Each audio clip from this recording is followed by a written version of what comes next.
တဘာဝကိုချေရန်ထားတဲ့တော့များတလီဝဲပြောမွေးဝဲဆိုတာရဲ့မြို့လူတကယ်မဆန်းပြေမေမှန်းစရာတကယ်ရှူမြောင်တဲ့စိတ်ဆန်းတွေကတွဲပန်းအလားရဲ့ဒါတွေကိုပဲနှစ်သိမ့်နေရတယ်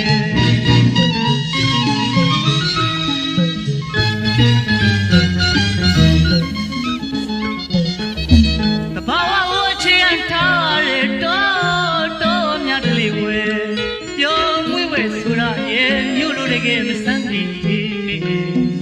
မှန်းစရာတကယ်ရှူမြောင်တဲ့စိတ်ဆန်းတွေကတွဲပန်းအလားရဲ့ဒါတွေကိုပဲနှစ်သိမ့်နေရတယ်